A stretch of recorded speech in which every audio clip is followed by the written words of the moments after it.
YouTube channel Back to Study. In today's video, we are going to discuss 10 most important question asked in KPSC exam. आज के इस video में हम discuss करने वाले हैं KPSC में पूछे गए 10 सवालात जो बहुत ही ज़्यादा अहम है। मैं टोटल 100 क्वेश्चन लाने वाली हूँ जिसका ये पार्ट 1 है। So let's start it. The framers of Indian Constitution borrowed the idea of judicial review from the Constitution of judicial review का आइडिया जो है B.R. अम्बेडकर जी ने किस कॉन्स्टिट्यूशन से लिया था, मतलब किस कंट्री के कॉन्स्टिट्यूशन से। तो इसका करेक्ट आंसर होगा USA। The concept of judicial review has been taken from USA। Clear. Let's see the next question. The fundamental duties are included in the Indian constitution by the following act. Our fundamental duties. How many fundamental duties do we have? We have 11 fundamental duties. तो ये fundamental duties को हमारे constitution में amend किया गया है, मतलब add किया गया है। तो किस एक्ट से ऐड किया गया है ये आपको बताना होगा। सो इसका करेक्ट आंसर है 42nd अमेंडमेंट एक्ट। अच्छा, ये 42nd अमेंडमेंट एक्ट जो है कब आया था, ये क्वेश्चन भी एग्जाम में आता है। It was passed in the year 1976। And who recommended this? Which committee? Answer is Swaran Singh Committee.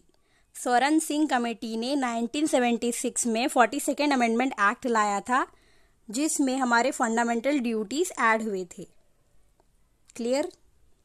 Let's see the next question. Which one of the following president was elected unopposed?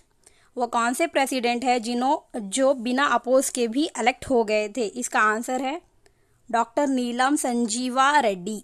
The answer is doctor Neelam Sanjiva Reddy. In which year? In 1977।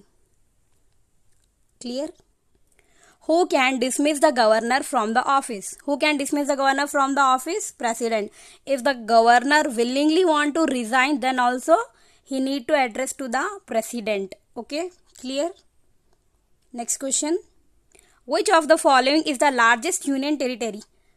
Do you know which is the largest union territory? The answer is Andaman and Nicobar Island, and smallest union territory is Lakshadweep. But in these 4 options we don't have Andaman and Nicobar Island, so we will go for second largest union territory, that is Chandigarh.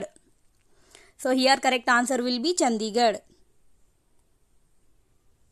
The term office of profit has been defined by, ये जो office of profit है ये term किसने दिया है? इसका answer होगा parliament. Parliament has given the term office of profit. Clear? Next question. How many persons have held the office of deputy prime minister? हमारे इंडिया में बहुत सारे प्राइम मिनिस्टर आए और गए हैं, तो डेप्यूटी प्राइम मिनिस्टर जो कि प्राइम मिनिस्टर के नीचे लेवल पर होते हैं ये कितने थे? टोटल 7 हुए हैं अब तक। आगे क्यों नहीं है? क्योंकि डेप्यूटी प्राइम मिनिस्टर की पोस्ट जो है प्राइम मिनिस्टर के विश पर रखी जाती है। तो हमारे इंडिया के पहली डिप्टी प्राइम मिनिस्टर थे सरदार वल्लभ भाई पटेल। वो उस वक्त हमारे होम मिनिस्टर भी हुआ करते थे, उन्होंने 2 पोस्ट संभाली थी। और हमारे लास्ट डिप्टी प्राइम मिनिस्टर थे LK Advani ji. Clear. So answer is 7 in this question.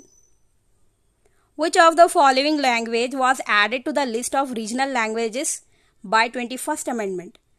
21st amendment लाकर कौन सी रीजनल लैंग्वेज को हमारे पास ऐड किया गया है हमारे कॉन्स्टिट्यूशन में? टोटली 22 ऑफिशियल लैंग्वेजेस हो गए हैं इंडिया के, तो कौन सी लैंग्वेज ऐड हुई थी 21st अमेंडमेंट एक्ट से? इसका आंसर है Sindhi language. Which language? Sindhi language was added by 21st amendment act. Clear. थोड़ा ये देखिए, सिंधी लैंग्वेज हमारी आई थी 21st अमेंडमेंट एक्ट से किस ईयर में आई थी? 1967 में। उसके बाद कोंकणी, मैथी, नेपाली लैंग्वेज आई थी 71st अमेंडमेंट एक्ट से 1992 में। देन बोडो, मैथिली, डोगरी एंड संथाली, ये 4 लैंग्वेजेस ऐड हुए हैं हमारे 8th शेड्यूल में। किस अमेंडमेंट के थ्रू? 92nd अमेंडमेंट के थ्रू। किस ईयर में? 2003। ये लास्ट वाला बहुत इंपॉर्टेंट है, इसको याद रखिए। Okay. The amendment procedure of Indian Constitution is molded on that of, यानी कि अमेंडमेंट का जो प्रोसीजर है वो हमने कहाँ से बोरो किया है? तो हमने ये बोरो किया है साउथ अफ्रीका से। The correct answer is south Africa. It gave us the procedure of amendment and the election of Rajya Sabha members. Let's see our next question. Which of the following state does not have a high court? वो कौन सा state है इन चारों में से जिसका अपना high court नहीं है? इसका करेक्ट आंसर है मणिपुर। और भी बहुत सारे स्टेट है जिनका हाई कोर्ट नहीं है, जैसे कि अरुणाचल प्रदेश, मिजोरम, नागालैंड, त्रिपुरा, मणिपुर, गोवा। गोवा का हाई कोर्ट नहीं है, बट वो महाराष्ट्र हाई कोर्ट से शेयर करता है। ठीक है, कॉमन हाई कोर्ट है गोवा और महाराष्ट्र के लिए। I hope you understood this. Thank you so much for watching this video. Please like, share and subscribe to my channel, and all the very best for your exam. Thank you.